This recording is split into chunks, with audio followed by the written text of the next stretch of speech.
देखो, अगर तुम्हारी website again and again disapprove हो रही है, एडसेंस अप्रूवल नहीं दे रहा है, तो थोड़ा सा रुक जाओ, क्योंकि अगर तुम कंटिन्यूअसली अपनी वेबसाइट के लिए अप्रूवल के लिए रिक्वेस्ट डालते रहोगे तो एक टाइम पे आके एडसेंस तुम्हारी वेबसाइट को ही ब्लैक लिस्ट कर देगा।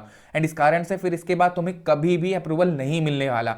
अब मैंने बहुत सारे ऐसे लोग भी देखे हैं जिनकी वेबसाइट पे नंबर ऑफ आर्टिकल्स बहुत ज्यादा भरे पड़े हुए हैं एंड उन्हें फिर भी अप्रूवल नहीं मिल रहा। और यहां पे जानते हो सबसे मेन क्या चीज है, उन्होंने खुद के आर्टिकल्स लिखे हैं, यानी कि कहीं से कॉपी नहीं किया है, ना तो एआई कंटेंट है, एंड ऐसे में भी उनको अप्रूवल नहीं मिल रहा है। तो समझ सकते हो कि कितनी कॉम्प्लिकेशंस आने लगती हैं। अब इसीलिए मैं तुम्हें थोड़ा सा समझाना चाहता हूं कि जब भी तुम्हारे वेबसाइट के अंदर एरर आए तो तुम्हें एग्जैक्टली रीअप्लाई नहीं करना रहता है, उसे समझना पड़ता है और जो भी इशू हो उनको सबसे पहले सॉल्व करना होता है। अब देखो, आज के इस वीडियो में मैं तुम्हें थोड़ा ऐसे इन डेप्थ नॉलेज देना चाहता हूं कि अगले बार से तुम्हें कभी भी अप्रूवल के लिए रिजेक्शंस ना मिले। हाँ, यहां पर कुछ ऐसे लोग भी होंगे जो अब ये पूछना चाहेंगे कि मुझे यहां पर फिर क्यों रिजेक्शंस मिली जब मैं तुम्हें गारंटी दे रहा हूं। तो देखो, सबसे पहली चीज ये कि मैं अभी कुछ नई चीज ट्राई करने की कोशिश कर रहा था अपने जो पुरानी ट्रिक्स को यूज करके। अब जैसे कि तुम लोग जानते हो, मैं 2 से 3 साल पहले अच्छी खासी ब्लॉगिंग किया करता था एंड कुछ वो वाली टिप्स और आज के लिए कुछ नई चीजें बनाने की मैंने कोशिश करी, बट वो एग्जैक्टली फेल्ड रही। अब पहले क्या रहता था कि तुम 9-10 आर्टिकल में भी अप्रूवल पा जाते थे, बल्कि 5 आर्टिकल, 2 आर्टिकल, 3 आर्टिकल में भी मिल जाता था।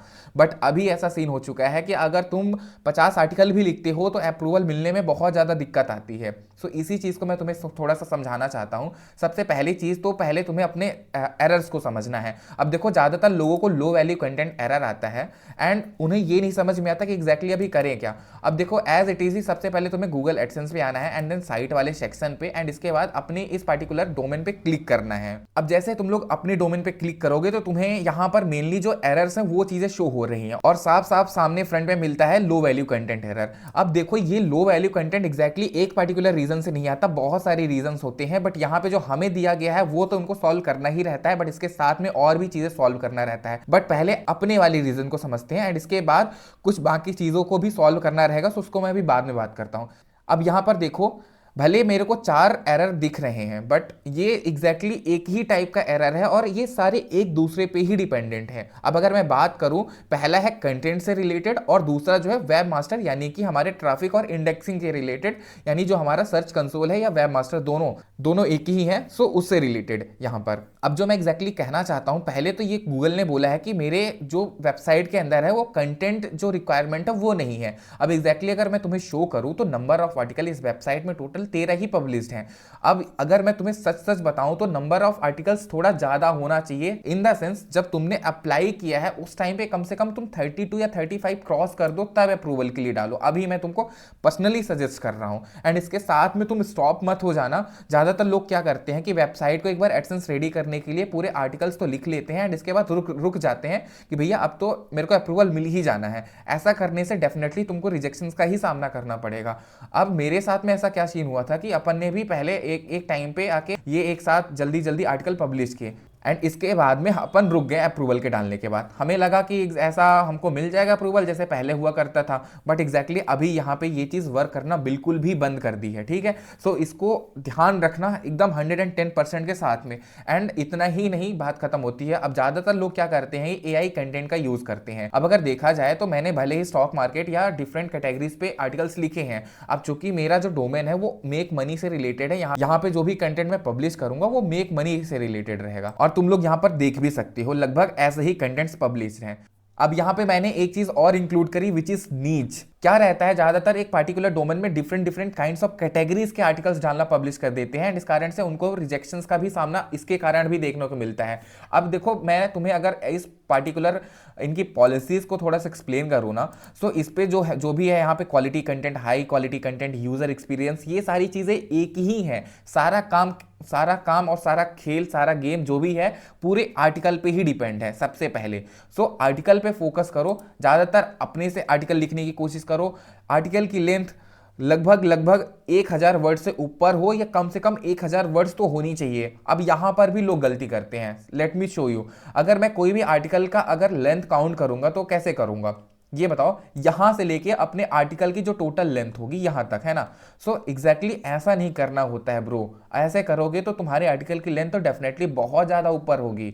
सो हमारे को वो वर्ड्स काउंट करने हैं जो एग्जैक्टली यूजफुल है, इन द सेंस अगर मैंने ये मेरा जो टाइटल है ये बेस्ट ईटीएफ के बारे में बता रहा है, सो हम बताएंगे जो भी इसकी स्ट्रेटजी होगी या ईटीएफ क्या है उनसे रिलेटेड। तो मेरे लिए जो क्वालिटी कंटेंट हुआ कि मेरा जो टाइटल है, जिस टॉपिक पे मैंने उसका बेस बनाया है, उसके बारे में मेरे को कम से कम अच्छे से इन डेप्थ नॉलेज देनी है। अब यहाँ पे अगर देखा जाए तो मैंने 1 से 2 पैराग्राफ लिख दिया एंड दैट्स इट, एंड इसके बाद में इसके आउटलाइंस भी मैंने बनाई है, सो उन पे भी मैंने नॉलेज दिया है।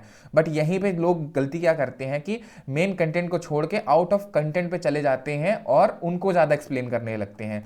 जैसे कि हमारा जो टाइटल है ईटीएफ के बारे में, सो सबसे पहले हमको ईटीएफ को ही अच्छे से इन डेप्थ एक्सप्लेन करना है एंड उसको डिपेंडेंट करना है उसके अदर को रिलेटेड कंटेंट पे। यहाँ पर जैसे देखो कि मैंने एक्सप्लेन किया है कि ईटीएफ क्या होता है एंड ईटीएफ के टाइप्स। सो यहाँ पे जो मेरा मेन कंटेंट सबसे पहले आया ईटीएफ के बारे में मैंने एक्सप्लेन किया एंड आफ्टर देन थोड़ा ईटीएफ के टाइप में, ठीक। तो ये यहाँ पे इन डेप्थ था। फिर इसके बाद हमने कंपैरिजन इसका किया कि म्यूचुअल फंड और ईटीएफ से में कंपैरिजन क्या है एग्जैक्टली। सो यहाँ पे हमने डिफरेंशिएट किया। ध्यान रखना क्वालिटी कंटेंट लिखा कैसे जाता है, प्रॉब्लम यहीं पे लोग करते हैं। सो मैंने क्या किया, पहले कंटेंट को एक्सप्लेन किया, फिर उसका डिफरेंस बनाया एंड उसके बाद हमने उसके टेबल्स वगैरह शो करे एंड इसके बाद क्या अपना सजेशंस भी प्रोवाइड किया, कुछ वैल्यू प्रोवाइड करी कि और एक्स्ट्रा उनको क्या मिल सकती है यूजर को। सो अगर इस तरीके से तुम कुछ लिखोगे तो डेफिनेटली तुम्हारे जो आर्टिकल्स रहेंगे वो हाई क्वालिटी कंटेंट रहेंगे। But make sure AI content से थोड़ा बच के रहना, क्योंकि इस समय बहुत बहुत ज़्यादा लोग क्या कर रहे हैं, कॉपी पेस्ट कर रहे हैं। अब अगर मैं तुम्हें रियलिटी बताऊं ना, तो अगर मैं प्लेगरिज्म चेक करूं ना, तो मोस्ट ऑफ द कंटेंट में तुम्हें हमेशा 10 से 20 30 40 मतलब कुछ परसेंट तो तुम्हें मिलना ही मिलना है प्लेगरिज्म पे। लाइक यहाँ से कोई कॉपी कर रहा है, कोई वहाँ से कॉपी कर रहा है, और ऐसे कंडीशंस पे क्या हो रहा है कि अपना कुछ क्वालिटी कंटेंट बच ही नहीं पा रहा है। सो उसको भी थोड़ा सा समझते हुए चलना है। और एक बार तुमने अगर कंटेंट से रिलेटेड सारे प्रॉब्लम्स को सॉल्व कर दिया तो डेफिनेटली तुम्हारे ये एरर आने के चांसेस बहुत कम हो जाएंगे। बट इसके साथ में तुम्हें वेब मास्टर की क्वालिटी भी इंप्रूव करनी होती है। अब देखो, ज्यादातर मैं तुम्हें एग्जैक्टली बताता हूँ, सर्च कंसोल पे कोई ध्यान नहीं देता है एंड इस कारण से ये भी एक बड़ा रीजन बन जाता है। अब अगर मैं तुम्हें अपने सर्च कंसोल शो कर देता हूँ सबसे पहले, तभी तो मैं एग्जैक्टली तुम्हें वो चीज समझा पाऊंगा। सर्च कंसोल पे आने के बाद अपने को सबसे पहले परफॉर्मेंस पे जाना है एंड एज इट इज यहाँ पे तुम लोग देख सकते हो मेरे को इंप्रेशंस मिल रहे हैं, क्लिक्स मिल रहे हैं एज अ न्यू वेबसाइट होने के बावजूद भी।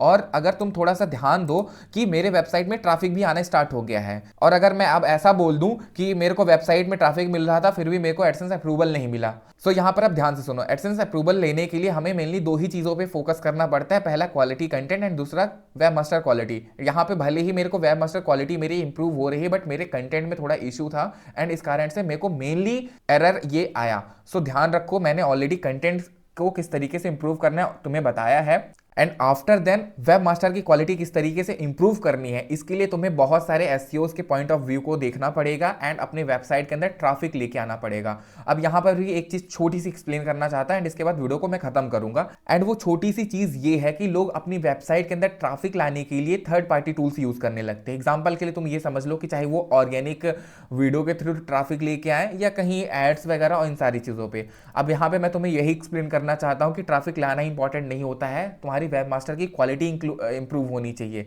अब इंप्रूव करने के लिए तुम्हारे पास ऑर्गेनिक कीवर्ड्स भी तुम्हारे थोड़े रैंक होने चाहिए, उन पे इंप्रेशंस आने चाहिए and then you will get some organic traffic. So make sure जिस तरीके से अभी तक मैंने स्टार्टिंग से लेकर एंडिंग तक तुम्हें बताया है उन सभी चीजों को ध्यान से करो एंड तभी तुम्हें मिलेगा अप्रूवल। होपफुली तुम्हें सारी चीजें समझ में आई होंगी, और जिन लोगों को नहीं आया समझ में तो तुम लोग मुझे कांटेक्ट कर सकते हो, बट मेक श्योर मैं तुम्हें जो भी सजेशन दूंगा एज पर पेड रहेगा।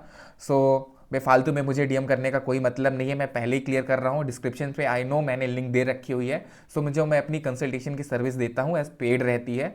सो अगर तुम्हें एडसेंस अप्रूवल में कोई भी कॉम्प्लिकेशंस आ रही है, कुछ चीज़ें मदद चाहिए, सो मुझे कॉन्टैक्ट कर सकते हो। And thank you so much अभी तक इस वीडियो को कंप्लीटली वॉच करने के लिए। Take care, bye bye.